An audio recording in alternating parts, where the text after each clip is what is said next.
So I am Liz Powell. I'm the founder and head of both G2G Consulting, which stands for Government to Growth, and Women's Health Advocates. And I have the distinct honor of leading these monthly calls. And this is the final call for the year 2025. So glad you all could join us. We just had some exciting days in Washington with our leadership, our steering committee.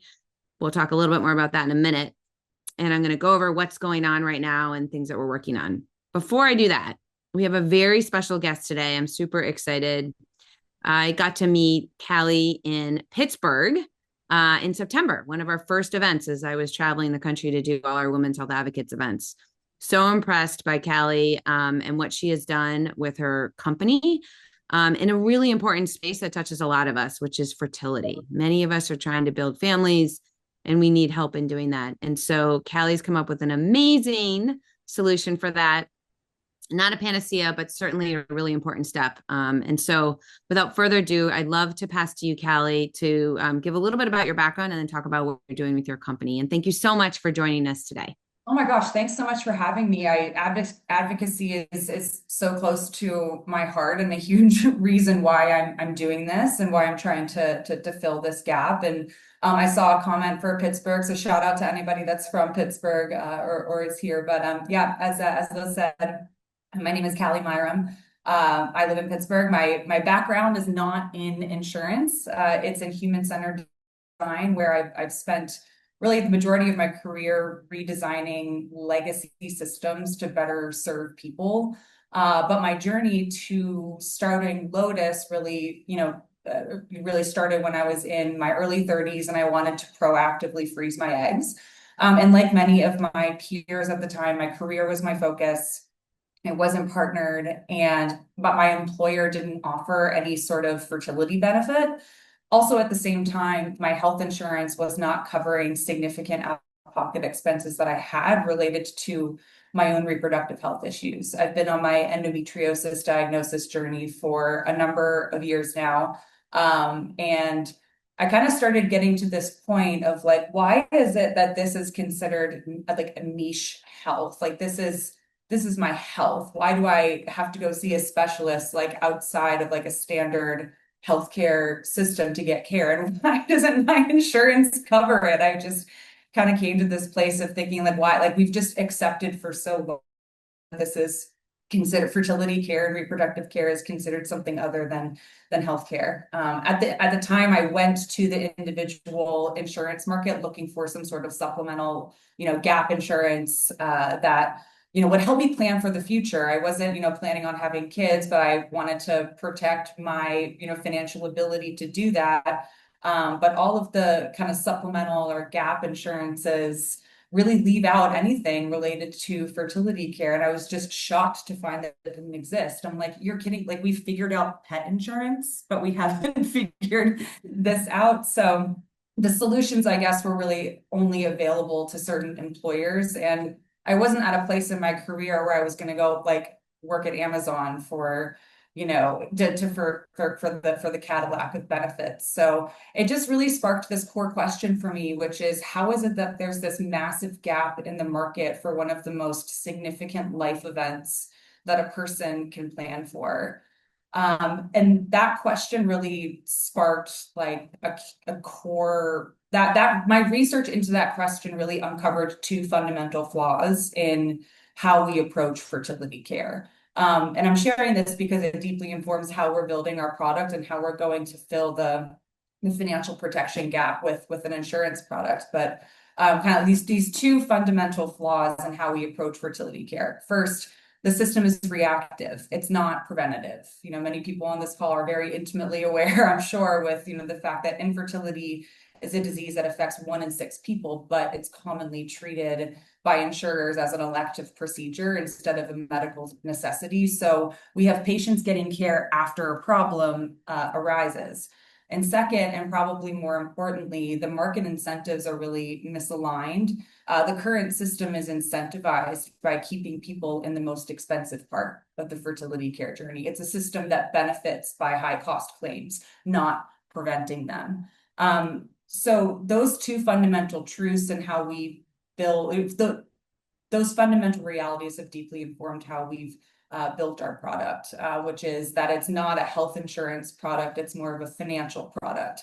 What we have is a system that is not designed around, fertility or the female anatomy. And it's a very, nuanced and preciously timed system, and the financial protection gap exacerbates a health problem. So it's really important to solve for the financial piece of it. That's our approach.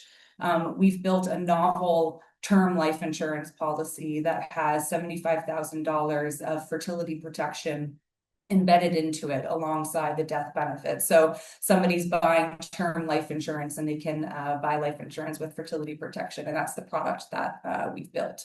We're going to market as a white labeled solution for life insurance carriers. So we partner with carriers who already have massive distribution to individuals and families looking for financial products. That's how we're going to start in terms of getting to market. Our product covers everything from medical, from diagnostics all the way up to medications, IUI, IVF, mental health resources. We do cover egg freezing in the event of a cancer diagnosis. Half of women or individuals actually who get a cancer diagnosis are not told that chemotherapy could inhibit their future fertility potential, and we really think it's important to be spreading more awareness about that too. Our product is also designed for men. We know that as a huge reason why somebody might be going through IVF is because of male factor infertility. So a lot of what the work that we do now with regulators and the point where we are with the actual insurance product is we're getting ready to file the product. So our conversations with regulators are talking very much about the financial piece of the life insurance.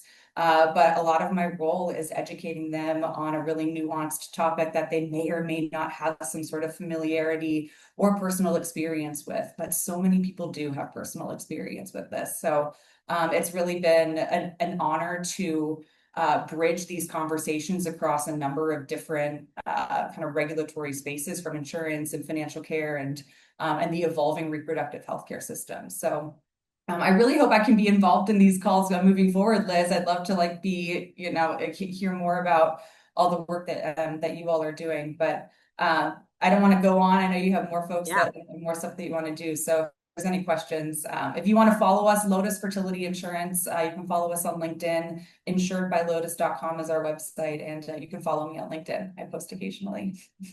Awesome. Thank you so much, Kelly. I just think it's so important for people to even know about you and that this is an option. So please put your what you just said, your website, in that chat box and LinkedIn, because I know people on this call now want to follow you and want to know what you're doing. So, and thank you for what you're doing. Thank you so much. Thanks for having me. Yeah. 100%. Yeah. Thank you so much. Okay. So we've got less to cover because, as I said, it's our last call for 2025.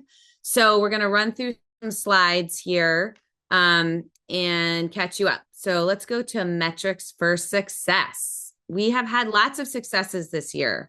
We've had nearly 1,800 letters to Congress, to all of you.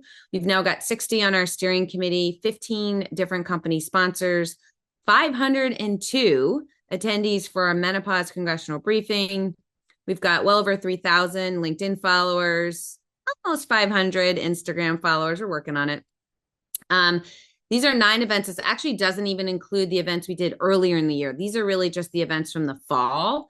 And we went to LA twice. We did LA, 2 amazing events in LA, thanks to our amazing leaders there. All of these cities have amazing leaders that are making women's health advocates possible across the country. So I really want to thank our regional leaders who have done so much. I really want to thank our sponsors that have made all of this possible. But this is pretty amazing. And then what's not on this graphic here, we had on these monthly calls, we have over 1,000 for the monthly Women's Health Advocates calls. We have a little over 350 for our monthly breast cancer early detection Zoom calls. So that's pretty impressive.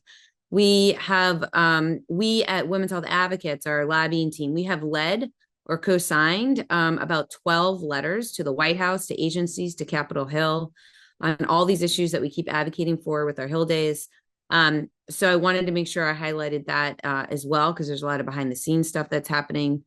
So it's pretty exciting. So the next slide shows you who we are. As you can see, we've got the 10 most popular states, which are the 10 most popular states I shared last month. We'll see. Every day it's changing. Every day we're getting new people signing up. Menopause continues to be the number one issue people are checking off when they sign up for Women's Health Advocates.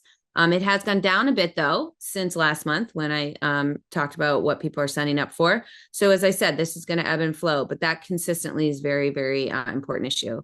You can see the rest: biological, ovarian health. That also includes sexual health, sexual wellness, brain aging, maternal. You can see all these different categories. And then on the right side, you can see the pie chart of where people are coming from. We've got a lot of entrepreneurs and executives. We've got investors. We've got patients. The lived experience is always the biggest category, which is super important to all of us. We always want that to be leading, very patient centric. So you can see the whole community is involved. So next slide, please. So we have been doing some great events. We were on Capitol Hill for various Capitol Hill days. Our first event was our congressional briefing on CMS reimbursement discrimination, and how female patients are, for the essentially same procedures, urogynecological procedures, are reimbursed about 30% less, although for some it's up to 150% less. This is thanks to the work of Dr. Jocelyn Fitzgerald, one of our key founding leaders. She has paved the way to educate all of us on these gaps and working to drive change in policy. We've been doing a lot of meetings and conversations with members of Congress, with agencies. We just had a great meeting at Health and Human Services Department yesterday. So we are moving that forward. Thank you to Dr. Fitzgerald and many on the team, Tenny Brown, Louise, many on the team are helping to do that. But that was our first event. Our next was our May 21st event, first ever Women's Health Capitol Hill Day. Phenomenal turnout. Hundreds of folks, or 100 folks came out, and over 25 different meetings. It was phenomenal. The next top slide, far right, our Breast Cancer Early Detection Coalition advocates came to Washington. We did a great Hill Day in July. And then you can see the reception that we had. You can see the Capitol Hill briefing was a packed room of standing room only. You can see Senator Warner there. So we've been doing some great things on the Hill. Next slide, please. And then these are the events across the country. So we were in Chicago, standing ovation for Falake, our keynote speaker.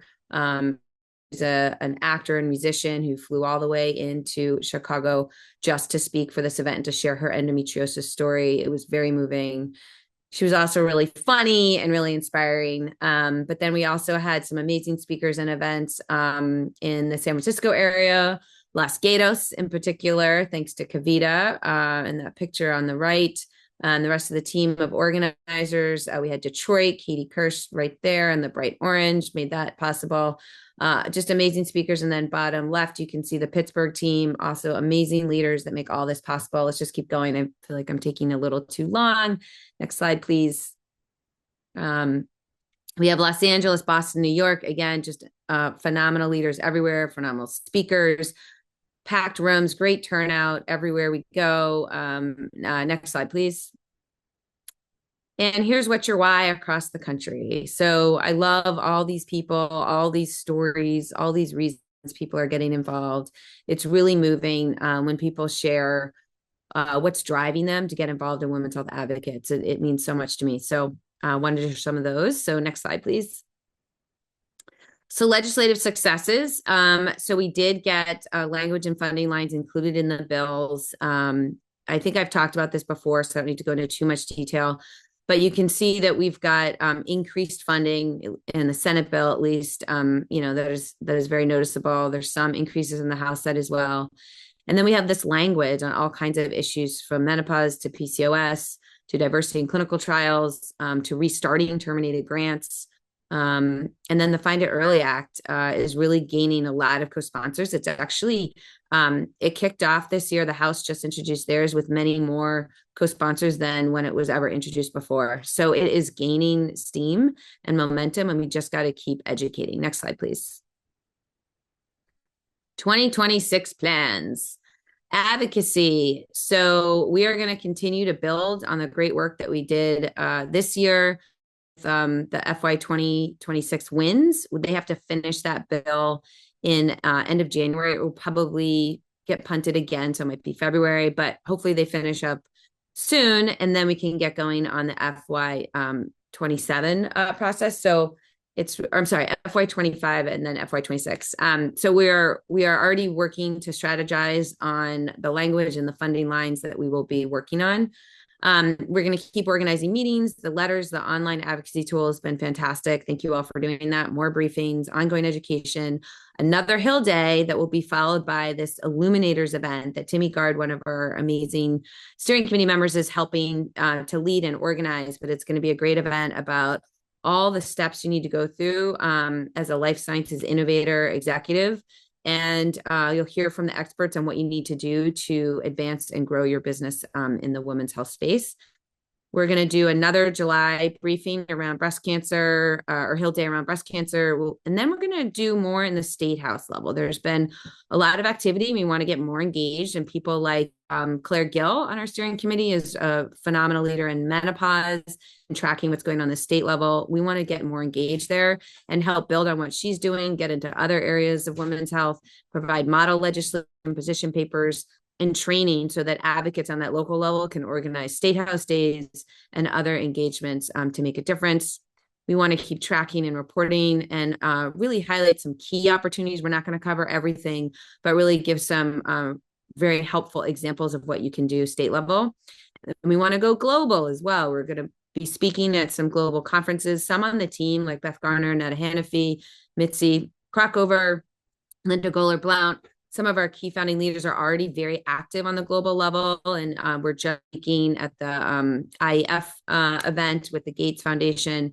And so they're phenomenal leaders and can guide us here, but we really want to get more engaged globally. We know some of you are dialing in from across the world. We appreciate your voice in this, and we want to collaborate with you. I think there's things we can learn from you and things that we could do together.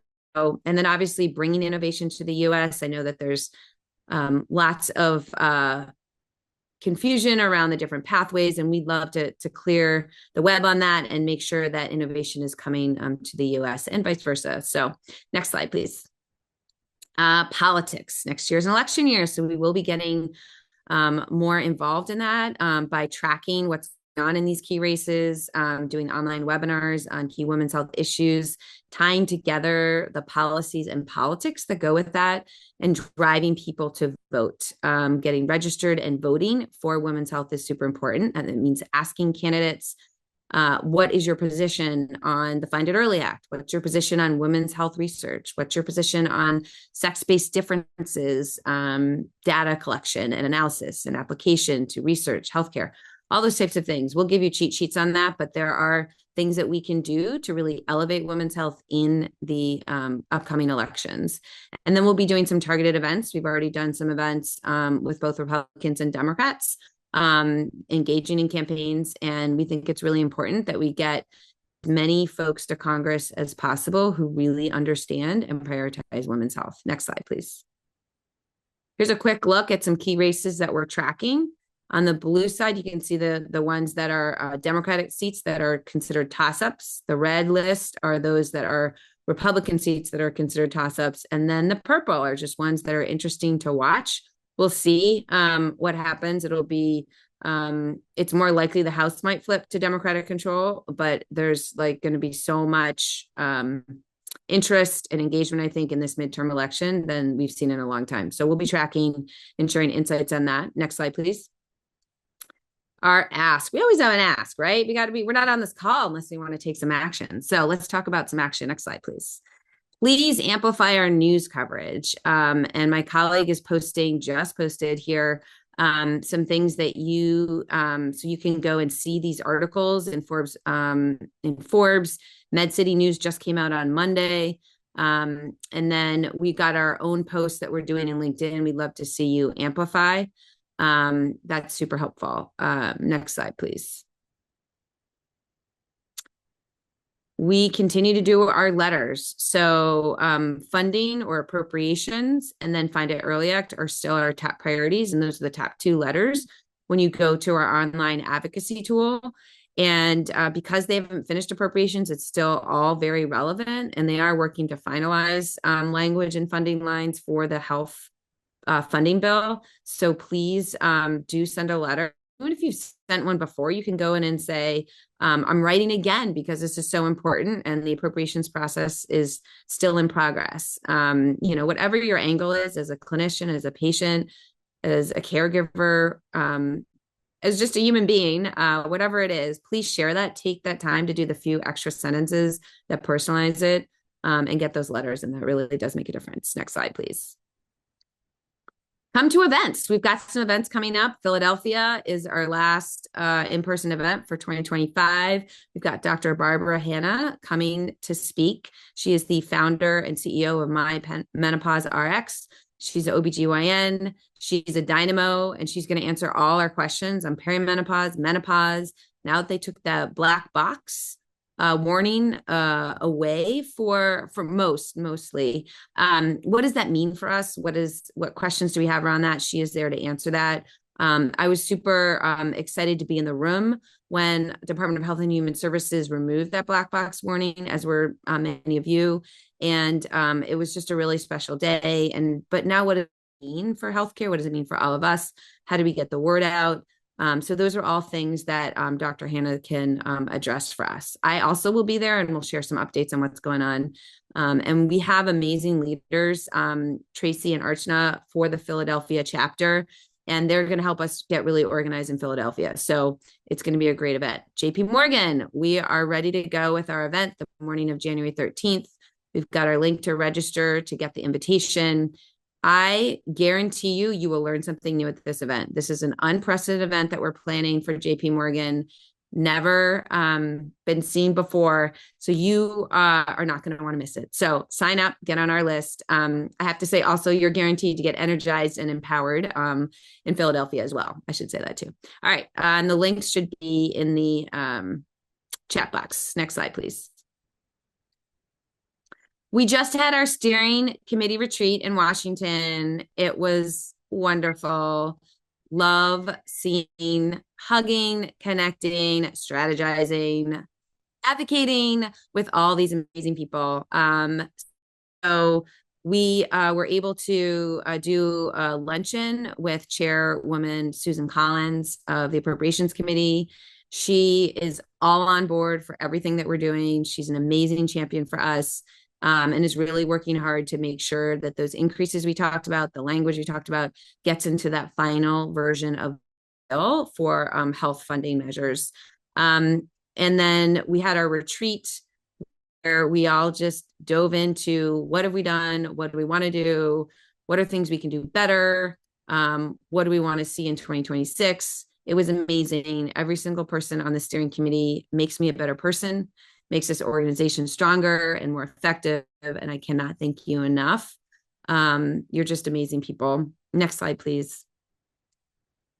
And hopefully that's inspired you to join our steering committee. We want to keep growing our steering committee. So please get involved. You can just go to our website and click the link, take action, and then join our steering committee. We've got amazing testimonials. I'm going to start asking our steering committee folks to share some of those, because truly inspiring what drives people to come, to step up and to take a leadership role and really be a change maker. We really appreciate that. Next slide, please. All right. In our final days of What's Your Why campaign, we're going to come up with a whole new effort for next year. So get yours in.